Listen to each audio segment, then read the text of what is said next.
अस्सलाम वालेकुम। साक्षी खबर में आपका इस्तकबाल है। आज 16 शाबान है। सुर्खियों से पहले सुनते हैं हदीस शरीफ। बिस्मिल्लाहिर्रहमानिर्रहीम। नबी करीम सल्लल्लाहु अलैहि वसल्लम का इरशाद मुबारक है, लोगों के आमाल हर हफ्ते में 2 मरतबा पीर और जुमेरात को अल्लाह ताला की बारगाह में पेश किए जाते हैं और हर मुसलमान बंदे की मग़फ़िरत कर दी जाती है, सिवाय उनके जो अपने मुसलमान भाई के साथ कीना रखते हों, और कहा जाता है कि उनको मोहल्लत दो हत्ता कि ये रुजू कर लें। और अब सुर्खियां। नाकामियों पर पर्दा डालने के लिए बीजेपी अपोजिशन कायदीन को निशाना बना रही है। ईडी जांच का सामना किया जाएगा। कविता की प्रेस कॉन्फ्रेंस। ईडी नोटिस नहीं, मोदी नोटिस है। अडानी मोदी के बेनामी है। केटीआर ने किया शदीद रिमार्क। एमएलए कोटा के तहत एमएलसी इंतखाबात एपी से 7 और तेलंगाना से 3 उम्मीदवारों ने दाखिल किए पर्चे। अहमदाबाद टेस्ट देखने के लिए मोदी ऑस्ट्रेलियाई हम मनसब के साथ स्टेडियम पहुंचे। खुशगवार मूड में किया मैच का नजारा। और अब तफसील। बीजेपी हुकूमत अपनी नाकामियों को छुपाने के लिए अपोजिशन कायदीन को निशाना बना रही है। दिल्ली में प्रेस कॉन्फ्रेंस के दौरान बीआरएस एमएलसी कविता ने ये बात कही। उन्होंने कहा कि वो एजेंसी के साथ ताउन करने तैयार हैं। उन्होंने तेलंगाना एमएलएस खरीदारी मामले में बीजेपी कायद बीएल संतोष को एसआईटी जांच में हाजिर होने का चैलेंज किया। कविता ने महंगाई पर भी मोदी हुकूमत को खूब निशाना बनाया। कविता कल जंतर मंतर पर खवातीन के रिजर्वेशन के हक में भूख हड़ताल कर रही हैं।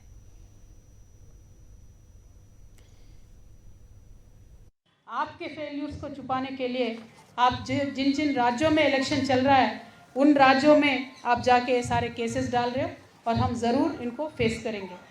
देखिए, फ्रेंडली उनके जितने भी पॉलिटिकल पार्टीज़ होते हैं उन पे कोई रेड नहीं होता है। फ्रेंडली उनके जितने भी बिजनेस हाउसेस हैं उन पे कोई रेड नहीं होता है। उन सब के लिए तो 7 खून माफ़ हो जाते हैं। अब अदानी जी ले लीजिए, बाकी बहुत लोग हैं, उन पे तो कुछ नहीं होता है। और आज तो इतना चर्चा है पूरे देश भर में कि देश में डबल इंजन सरकार चल रहा है। और ये 2 इंजन कौन है देश में? एक इंजन प्रधानी है, दूसरा इंजन अदानी है। तो ये बच्चा जान चुका है। जिस तरीके से मोदी जी अपने आप को क्लीन बताते थे, साफ बताते थे, वो है नहीं। और श्रीलंकन गवर्नमेंट भी यहाँ आके बोल के गया है कि अदानी जी के लिए आप, मोदी जी खुद जाके बोले कि इनको प्रोजेक्ट देना है। तो इस तरीके के सब बात सामने आ रहे हैं। तो ये छुपाने के लिए आप विपक्षों पे ईडी का वार कर रहे हो, वो ठीक है, हम विपक्ष है, जेल लेंगे, हम पॉलिटिशियन हैं। लेकिन जनता पे जो महंगाई का आप वार कर रहे हो ना, वो ज़रूर आपको आगे इलेक्शन में रिजल्ट दिखाएगा। कविता को दी गई नोटिस ईडी नोटिस नहीं बल्कि मोदी नोटिस है। रियासती वजीर केटीआर ने ये बात कही। उन्होंने कहा कि बीजेपी हुकूमत जुमला और हमले में माहिर है, इसीलिए अपोजिशन पर हमला किया जा रहा है। उन्होंने इल्जाम लगाया कि अडानी वजीर आजम मोदी के बेनामी हैं।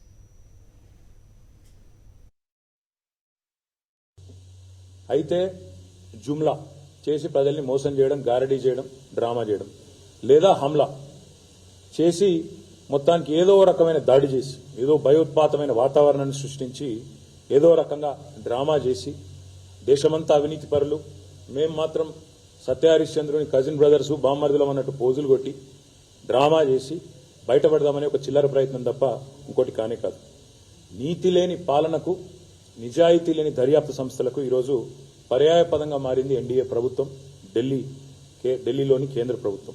ప్రతిపక్షాల మీదనేమో కేసుల దాడి, ప్రజల మీదనేమో ధరల దాడి. ఇది తప్ప వీళ్ళు సాధించింది పీకింది అయితే ఏం లేదు ఇప్పటిదాకా. నేను ఒకటే అంటా ఉన్నా, ఈరోజు ఒకటే కేంద్ర ప్రభుత్వాన్ని, ప్రధానమంత్రిని, మోడీని ఒకటే అడుగుతా ఉన్నా. ఇవాళ గౌతమ్ అదానీ అనే వ్యక్తి ఎవరి బినామీ? ఇది నేను అడగడం కాదు. దేశంలోని చిన్న పిల్లగాన్ని, నిన్నగాక మొన్న లాగేసుకున్న పిల్లగాన్ని అడిగినా చెప్తాడు. గౌతమ్ అదానీ ఎవరి బినామీ అంటే నిన్నగాక మొన్న లాగేసుకున్న పిల్లగాడు కూడా స్పష్టంగా చెప్తాడు, ఆయన మోడీ గారి బినామీ, మోడీ గారి వల్లనే ఆయన ప్రాపకం అని చెప్తారు. నేను ఇంకొక మాట కూడా అడుగుతా ఉన్నా ఈ సందర్భంగా. గౌతమ్ అదానీ విషయంలో హిండెన్బర్గ్ అనే సంస్థ రిపోర్ట్ ఇచ్చినా మీరు దేశం ముందుకు రారు, మీ ఆర్థిక మంత్రి రాదు. 13 లక్షల కోట్లు 13 లక్షల కోట్ల డబ్బులు ఆవిరైనా ఎల్ఐసి డబ్బులు, ఎస్బీఐ డబ్బులు, ఎల్ఐసి డబ్బులు అంటే ఎవలై, ఎస్బీఐ డబ్బులు అంటే ఎవలై, దేశ ప్రజల పైసలు కావా? 12.5-13 లక్షల కోట్లు ఆవిరైనా ఈ దేశ ప్రధానమంత్రి ఉలకడు పలకడు, దేశ ఆర్థిక మంత్రి కనీసం చీమగుట్టినట్టు కాదు. ఎందుకు అంటే వాళ్లకు వాళ్ళ బినామీ గారిని కాపాడుకోవాల్సిన బాధ్యత వారి మీద ఉంది. बीजेपी कायदीन केसों और जांच से भागते हैं, लेकिन एमएलसी कविता जांच का सामना करेंगी और कानूनी लड़ाई लड़ेंगी और बीजेपी को अवाम में बेनकाब किया जाएगा। బిఎల్ సంతోష్ అంటోడు ఇక్కడ పైసలు పంపి 2 స్వాములను పంపి దొరికిపోయిన దగులుబాజీ దొంగవాడు, వాడు దాక్కున్నాడు. విచారణకు పిలిస్తే భయపడి దాక్కున్నాడు, ఎక్కడో పండుకున్నాడు, కోర్టుకు పోయి నో అరెస్ట్ అని తెచ్చుకున్నాడు. మేము అట్లా చేయం, మేము పోతాం విచారణకు as law abiding citizens of this country. భారత ప్రభుత్వాన్ని చట్టాలను గౌరవించే పౌరులుగా విచారణకు హాజరవుతాం, విచారణ ఎదుర్కొంటాం. మా ఎమ్మెల్సీ గారు కూడా ఎదుర్కొంటారు తప్పకుండా. నేను ఒకటే మాట చెప్తా ఉన్నా, మీరు అభియోగాలు మోపి, ఇప్పుడు నేను చెప్పాను మీకు 5,422 అభియోగాలు మోపింది ఈడీ. ఈ మోడీ వచ్చినప్పటి నుంచి 5,422 కేసులు, కన్విక్షన్ ఎంత? 23 కేసులు. మాకు తెలుసు ఇదంతా పొలిటికల్ హరాస్మెంట్, ఒక హంబగ్ తప్ప డ్రామా తప్ప ఇంకోటి కానే కాదని మాకు కూడా తెలుసు, మీకు కూడా తెలుసు. शराब स्कैम से तेलंगाना अवाम का कुछ भी लेना देना नहीं है। शराब स्कैम से पल्ला झाड़ने के लिए तेलंगाना अवाम का सहारा काबिल एतराज है। ये रद्देमल कांग्रेस मुखनना पार्टी के कायद भट्टी विक्रमार्का ने दिया है। भट्टी विक्रमार्का ने कहा कि कविता को चाहिए था कि वो स्कैम की जामा तहकीकात के लिए तैयार हो जाती, बजाय इसके वो सियासी फायदे के लिए तेलंगाना अवाम का नाम ले रही हैं। ఈ లిక్కర్ స్కామ్లో ఉన్నటువంటి ఎమ్మెల్సీ కవిత గారి పైన అభియోగాలు వచ్చినప్పుడు దానికి సంబంధించి సమగ్రమైనటువంటి విచారణకు సిద్ధం అని చెప్పాల్సింది పోయి ఇది తెలంగాణకి అవమానం అని మాట్లాడటం తీవ్రంగా ఖండిస్తూ ఉన్నాను నేను. తెలంగాణకి నీ లిక్కర్ అవినీతికి సంబంధం ఏంటి? తెలంగాణ పౌరుషం, తెలంగాణ ఆత్మాభిమానం, తెలంగాణ ప్రజలు నీ లిక్కర్ స్కామ్తో సంబంధం లేదు వాళ్ళకి. నీకు అవమానం జరిగితే తెలంగాణకు అవమానం జరిగినట్టుగా మీరు చిత్రీకరించే ప్రయత్నం తెలంగాణ భావోద్రేకాలను రెచ్చగొడుతూ రాజకీయంగా లబ్ధి పొందడం కోసం ప్రయత్నం చేస్తూ ఉన్నారు. తెలంగాణ ప్రజలంతా గమనించాలి, ఈ అవినీతిలో, ఈ స్కామ్లో ఎంత పెద్దవాళ్ళైనా ఈ దర్యాప్తు సంస్థలు వదిలిపెట్టొద్దు, చట్టపరంగా చర్యలు తీసుకోవాల్సిందే అని కోరుతా ఉన్నాం. बीआरएस के एमएलसी उम्मीदवारों ने आज एमएलसी निशिस्त के लिए अपने पर्चे नामजदगी दाखिल कर दिए। एमएलए कोटा के तहत नवीन राव, चला वेंकटरामा रेड्डी, दिशापति श्रीनिवास ने अपने अपने पर्चे नामजदगी दाखिल कर दिए हैं। पर्चा दाखिल करने से पहले बीआरएस उम्मीदवारों ने गन पार्क में तेलंगाना की यादगार पर हाजिरी दी और तेलंगाना के लिए जान कुर्बान करने वाले नौजवानों को खिराज पेश किया।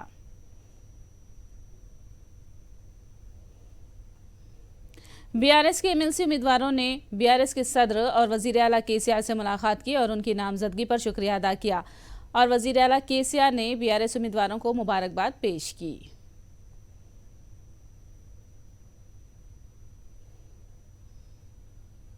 एमएलए कोटा के तहत एमएलसी निशिस्त के लिए वायएसआर कांग्रेस के 7 उम्मीदवारों ने अपना पर्चा नामजदगी दाखिल कर दिया है। पर्चा दाखिल करने वालों में पी सुरेश, के गुरुवलु, इजराइल एम राजशेखर, जे वेंकटरमना, पी सुनीता और येसुरत्नम शामिल हैं। पर्चा दाखिल करने से पहले उम्मीदवारों ने वजीर आला जगन के हाथों बी फॉर्म हासिल किया, बाद में असेंबली के दफ्तर में पर्चे नामजदगी दाखिल कर दिया। वायएसआर कांग्रेस पार्टी के 18 एमएलसी उम्मीदवारों में 14 उम्मीदवारों का ताल्लुक बीसी, एससी और एसटी तबके से है। वजीर आला जगन मोहन रेड्डी पसमानदा तबका से समाजी इंसाफ कर रहे हैं और उन्हें सियासी नुमाइंदगियां भी दी जा रही हैं। इन ख्यालात का इजहार वायएसआर कांग्रेस पार्टी के जनरल सेक्रेटरी सज्जला रामकृष्ण रेड्डी ने जाहिर किया है।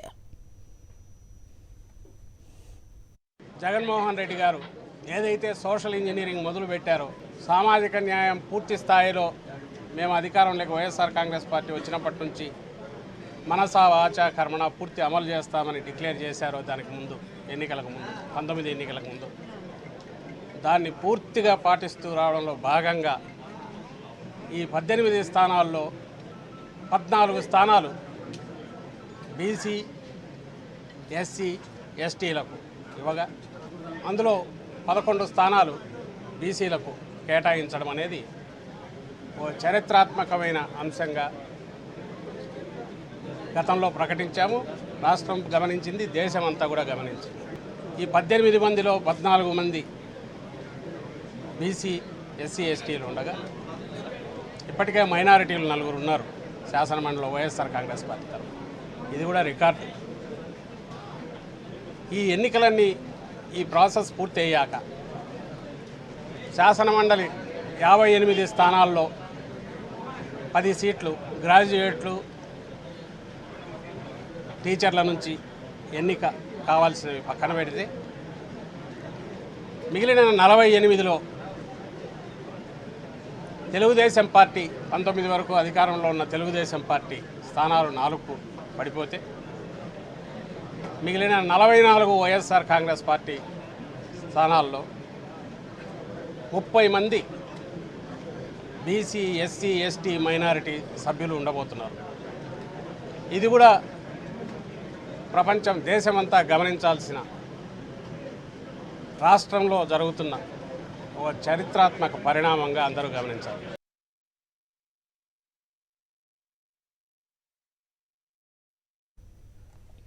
Doctor B R. अम्बेडकर के मुजस्समे की तनसीब से मुतालिक वज़ीर आला जगन मोहन रेड्डी ने जायज़ा इजलास मुनाकिद किया।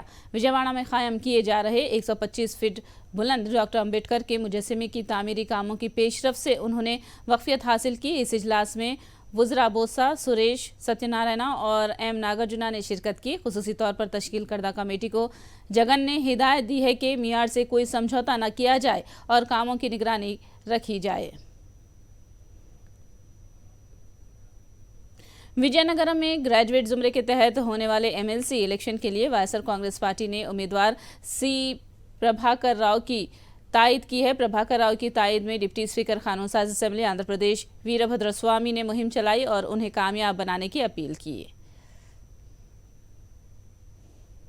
13వ తేదీ జరగబోయే శాసన మండలి ఎన్నికల్లో పట్టభద్రులు అందరినీ కలుస్తూ గ్రాడ్యుయేట్ ఎమ్మెల్సీగా సీతంరాజు సుధాకర్ గారిని వైఎస్ఆర్ కాంగ్రెస్ పార్టీ ఈ రాష్ట్ర ముఖ్యమంత్రి జగన్మోహన్ రెడ్డి గారు బలపరిచారు. వారికి మొదటి ప్రాధాన్యత ఓటు ఇచ్చి గెలిపించమని కోరుతూ గత కొన్ని రోజులుగా ఈ నియోజకవర్గంలో, విజయనగరం శాసనసభ నియోజకవర్గంలో తిరుగుతూ ప్రజల్ని కలిసి ఓటర్లని ఓటేయమని కోరుతున్నాం. వారు కూడా సంతోషంగా ఓటేయడానికి సుముఖత వ్యక్తం చేయటం మాకు ఆనందకరంగా ఉంది. वायएसआर कांग्रेस पार्टी के जनरल सेक्रेटरी एच.आई. फारूकी ने जर्द सहाफत में उनके खिलाफ चलाई जा रही झूठी मुहिम की मजम्मत की। उन्होंने वजाहत की कि वो सरमायाकारी इजलास की कामयाबी के ताल्लुक से वज़ीर आला जगन को मुबारकबाद देने के लिए मुलाकात की थी, मगर उनकी मुलाकात की गलत बयानी की गई। నాకు మధ్యలో ఏదో డిస్టర్బెన్స్ క్రియేట్ చేయడం కోసం కొంతమంది ప్రచార మాధ్యమాల్లో కొన్ని అవాస్తవాలు, అది దాన్నేమో ఒక వాట్సాప్ గ్రూపుల్లో వాటిలోనూ స్ప్రెడ్ చేస్తున్నారు. కాబట్టి అది అన్నీ వాస్తవాలు కావు. తప్పుగా మమ్మల్ని అనవసరంగా ఇబ్బంది పెట్టడానికి కోసం చేస్తున్న ప్రచారం అని నేను ఖండిస్తున్నాను. అది ఏంటంటే మొన్న జగన్ గారు రావడం, ఈ గ్లోబల్ సమ్మిట్ చాలా ఘనంగా గ్రాండ్గా సక్సెస్ అవ్వడం వల్ల నేను వెళ్ళి జగన్ గారిని మీట్ అయ్యి దాని గురించి కంగ్రాచులేషన్స్ చెప్పడానికి కోసం మీట్ అయితే దాన్ని ఏదో నేను ఒక సీట్ అడగడానికి వెళ్ళినట్టు, అది కూడా నార్త్ సీట్ అడగడానికి వెళ్ళినట్టు కొన్ని పత్రికల్లో కూడా రావడం జరిగింది. అది ఎంత అంటే అదంతా అవాస్తవం. నేను రాజుగారికి పూర్తిగా మద్దతుగా ఉన్నాను. करीमनगर में मुनाकिद किए जा रहे कांग्रेस के जलसे-ए-आम की तैयारियां मुकम्मल कर ली गई हैं। जिले में हाथ से हाथ जोड़ो यात्रा के अख्ताम के मौके पर भारी जलसे-ए-आम मुनाकिद किया जा रहा है, जिसमें छत्तीसगढ़ के वज़ीर आला भूपेश जयराम रमेश बतौर मेहमान खुसूसी शिरकत कर रहे हैं। कांग्रेस के सीनियर कायद मोहम्मद अली शब्बीर ने कहा कि तेलंगाना के अवाम तब्दीली चाहते हैं और बीआरएस से नाला हो चुके हैं। We want change అంటున్నారు. ఈ ప్రభుత్వం వద్దురా బాబు, కేసీఆర్ అంటే కుటుంబ పాలన తప్ప ఆ 4 కోట్ల తెలంగాణ ప్రజలకు లేదు, ఉద్యమకారులకు లేదు, ఉస్మానియా యూనివర్సిటీలో ఫైట్ చేస్తున్న వాళ్ళకి లేదు. అందు గురించి మార్పు అంటున్నారు. ఈసారి బ్రహ్మాండమైన మార్పుతో 2/3 మెజార్టీతో కాంగ్రెస్ పార్టీ గెలుస్తుంది. సోనియా గాంధీ పార్టీకి మీరు సపోర్ట్ ఇచ్చి మీరు ఏ డ్రీమ్ చూసుకున్నారో ఆ డ్రీమ్ను కాంగ్రెస్ పార్టీ పూర్తి చేస్తుంది. పార్లమెంట్లో బిల్లుకు ఎవరెవరు మద్దతు ఇస్తున్నారు? అపోజిషన్తో ఒక్కసారి కూడా కేసీఆర్ రాలే, అన్ని చోట బీజేపీతోనే పోయిండు. వాళ్ళు ఒకటి కాదని చెప్తే సంసారం ఇద్దరు కలిసి చేస్తున్నారు, పిల్లలు పుట్టినాక మాది కాదంటే ఎట్లయితుంది? सूर्यापेट में धोखाबाज ट्रोली को गिरफ्तार करके उनके कब्जे से सोना और नकदी को पुलिस ने जब्त किया है। गिरफ्तार शुदा 3 रुकनी टोली लोगों की आंखों में धूल झोंक कर उन्हें नकली सोना देकर असली सोना लेकर फरार हो जाती थी। गिरफ्तार शुदा अफराद में एक खातून भी शामिल है, जिनके कब्जे से 4.5 लाख रुपये मालियत का सोना और नकदी को जब्त किया गया। భార్యాభర్తల అని చెప్పాను, లేకపోతే అన్న చెల్లి అని చెప్పాను, అక్క తమ్ముడు అని చెప్పాను. ఆ విధంగా పల్లెటూళ్ళలో తిరుగుకుంటూ మన ఊళ్ళల్లో ఉన్న ప్రజల్ని మోసం చేసుకుంటూ బంగారం ఇస్తామని చెప్పని బంగారం పేరుతో నకిలీ బంగారం ఇచ్చి వాళ్ళ దగ్గర ఉన్న నగదు బంగారము ఒరిజినల్ బంగారం దోచుకోవడం, ఇలాంటి అంటే వాళ్ళకి అటెన్షన్ డైవర్షన్ చేసి అంటే వాళ్ళకి ఒక బంగారం చూపించేసి నకిలీ బంగారం ఇచ్చి నకిలీ బంగారం ప్లేస్లో డబ్బులు కింద కలెక్ట్ చేసుకోవడం లేదా ఒరిజినల్ బంగారం తీసుకోవడం ఇలాంటి అఫెన్సెస్ చేస్తుంటారు వీళ్ళు. దీంట్లో మనకి చూసుకుంటే గుంజి పద్మ ఒక ఆమె మరియు కుంచాల సీను, వీళ్ళిద్దరు కూడా మన పల్నాడు జిల్లా ఆంధ్రప్రదేశ్. వీళ్ళకి సహకరించిన అతను బత్తుల సంజయ్. हिंदुस्तान और ऑस्ट्रेलिया के वज़ीर आज़म नरेंद्र मोदी और एंथोनी एल्बेनीज़ ने आज अहमदाबाद पहुंचकर हिंदुस्तान और ऑस्ट्रेलिया के दरमियान चौथे टेस्ट मैच का मुशाहिदा किया। दोनों वज़ीर आज़म ने मैच से पहले दोनों टीमों के खिलाड़ियों से स्टेडियम में मुलाकात की। ऑस्ट्रेलिया के वज़ीर आज़म इन दिनों हिंदुस्तान के दौरे पर हैं और अपने दौरे के दौरान उन्होंने क्रिकेट मैच देखने के लिए वक्त निकाला।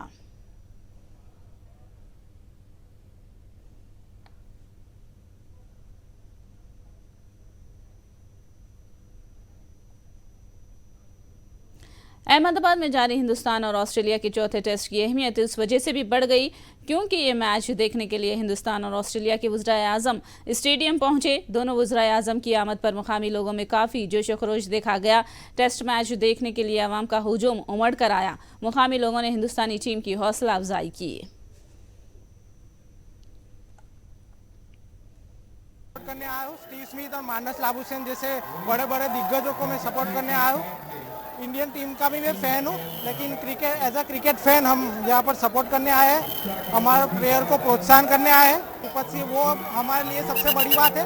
हम लकी इनफ है कि इस ग्राउंड में हम आ सके और टिकट हमें टाइम सर मिल गई, तो ये बहुत अच्छी बात है। और आगे ऐसे बढ़ते रहेंगे और क्रिकेट जगत का वो बहुत ये महत्व का शुभ दिन होगा शायद, क्योंकि लाखों की तादाद में पब्लिक आएगी इधर। पूरा अहमदाबाद, पूरा गुजरात, पूरा देश एक अलग रोमांच में आज है और भारत देश G20 की अध्यक्षता कर रहा है। नरेंद्र भाई मोदी की अध्यक्षता में G20 की जो अध्यक्षता हो रही है उसमें भारत देश पूरे विश्व को जो मैसेज देना चाहता है वसुधैव कुटुंबकम का, और जो भारत की सांस्कृतिक विरासत है वो पूरे विश्व को बताना चाहता है। और इसके लिए आज कई रिकॉर्ड बनने जा रहे हैं। आज कोई भी दो देशों की क्रिकेट मैच में 1,35,000 से ज्यादा प्रेक्षक एक साथ में आज मैच देखेंगे। विश्व का सबसे बड़ा स्टेडियम। यौम आलमी ख़वातीन के मौके पर मुख्तलिफ शोबे में नुमाया कारनामे अंजाम देने वाली ख़वातीन को खिराज तहसीन पेश किया गया। इस मौके पर हैदराबाद की मुस्लिम खातून पायलट सलवा फातिमा के बुलंद हौसले और जस्तजू की सताइश की गई। सलवा फातिमा ने उनकी कामयाबी और पायलट बनने का राज बताया है। जब बुनियाद अच्छी होती है तो मकान अच्छा बनता है। बुनियाद ही अपनी अगर पुख्ती ना हो तो फिर मकान का तो भरोसा ही नहीं है। पहले तो मैं मेरे मुकाम का सेहरा मेरी माँ जो मेहनत करती थी मेरे पीछे उसको दूंगी, और फिर मेरे माँ बाप, क्योंकि माँ जो होती है वो बच्चे को ना ही सिर्फ तालीम की हद तक मुतासिर करती हैं, वो फाइनेंसेस को देखते हुए आगे बढ़ने के लिए जो मेहनत जो जस्तजू एक माँ करती है, टू बी वेरी फ्रैंक, वो आप लोग भी जानते हैं कि एक माँ की जस्तजू ज़्यादा होती है, चाहे वो लड़का हो या लड़की हो। उसकी अपब्रिंगिंग में माँ बहुत क्रिटिकल खेल जो होता है, रोल होता है माँ का होता है, और मैं अपने माँ बाप को पहले दूंगी, फिर अपने भाई बहन जो मतलब इरेगुलर टाइम पे मेरे को ज़्यादा कंसंट्रेट, मतलब जब पढ़ाई होती तो टाइमिंग बहुत डिफ़िकल्ट होते थे, तो मैं माँ बाप, फिर मैं जाहिद अली ख़ान सर का स्पेशल मैं एक क्या बोल सकती हूँ, मैं उनका नाम ही अपने फ़ोन में एक फ़रिश्ते की तरह रखी हूँ। तो उन्होंने मेरी लाइफ एक ऐसे मोड़ पे, मतलब मैं अगर फेल भी होती थी तो वो मुझे बोलते थे कि गिरी है तो उठने की जुस्तजू रख, तब जाके आगे बढ़ेगी। तो ये वर्डिंग्स जो होते हैं वो बहुत ही मेरा जो जर्नी रही है अब तक की, उसमें कई लोग हैं, जैसे कि मेरे प्रिंसिपल है, कॉलेज की टीचर हैं, जैसे कि आपने पढ़ा मेरे बारे में। सिर्फ एक इंसान नहीं होता है, तो रास्ते बनते गए। मेरी जुस्तजू थी, फिर रास्ते अल्लाह ने बनाए।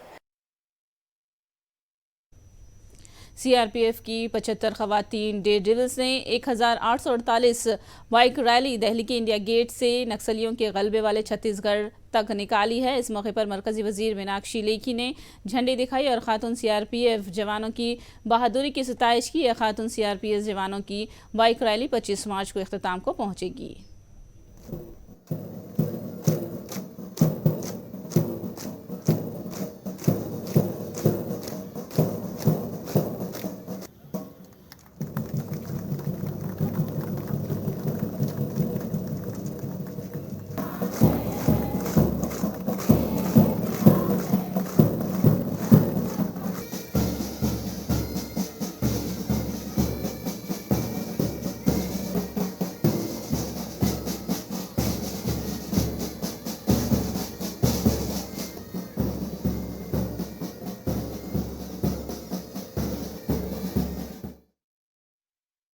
पूरी दुनिया के आगे एक संदेश है कि भारत जब आज़ादी का अमृत महोत्सव मना रहा है तो विमेन एम्पावरमेंट से हटकर हम लोग विमेन लेड डेवलपमेंट की बात कर रहे हैं। तो जो लीडरशिप की पोजीशंस हैं उसमें महिलाएं रहें, आगे बढ़कर अपनी भागीदारी सुनिश्चित करें, और वही सीआरपीएफ ने आज करके दिखाया कि जगदलपुर जैसी क्षेत्र जो कि बहुत ही कठिन क्षेत्र रहा है पूर्व में, और सीआरपीएफ के जो फोर्स है उसने मिलकर वहां पर शांति स्थापित की है, और आज ये महिला दस्ता वहां पर ही जा रहा है। तो जो संवेदनशीलता के साथ समाज में इन सब ने मिलकर काम किया है, तो मैं सीआरपीएफ को एक सशक्त बल के रूप में, और जो महिला दस्ता है उसको खास तौर पे महिला दिवस के उपलक्ष्य में बधाई देना चाहती हूँ कि बहुत ही सुंदर काम किया। और एक आप सबके माध्यम से पूरी देश दुनिया को बताना चाहती हूँ कि 2469 मेडल सीआरपीएफ को मिले हैं, और जब इतने अधिक मेडल किसी एक बल को मिलते हैं तो समझिए कि बहुत ही बलिदान और खून और पसीने से सींचकर ये मेडल सीआरपीएफ ने कमाए हैं, और देश के रक्षक हैं हम, सिर्फ कहने के लिए नहीं बल्कि करके दिखाने वालों में हैं। आखिर में सुर्खियां एक बार फिर। नाकामियों पर पर्दा डालने के लिए बीजेपी अपोजिशन कायदीन को निशाना बना रही है। ईडी जांच का सामना किया जाएगा, कविता की प्रेस कॉन्फ्रेंस। ईडी नोटिस नहीं मोदी नोटिस है, अडानी मोदी के बेनामी है, केटीआर ने किया शदीद रिमार्क। एमएलए कोटा के तहत एमएलसी इंतखाबात एपी से 7 और तेलंगाना से 3 उम्मीदवारों ने दाखिल किए पर्चे। अहमदाबाद टेस्ट देखने के लिए मोदी ऑस्ट्रेलियाई हम मनसब के साथ स्टेडियम पहुंचे, खुशगवार मूड में किया मैच का नजारा।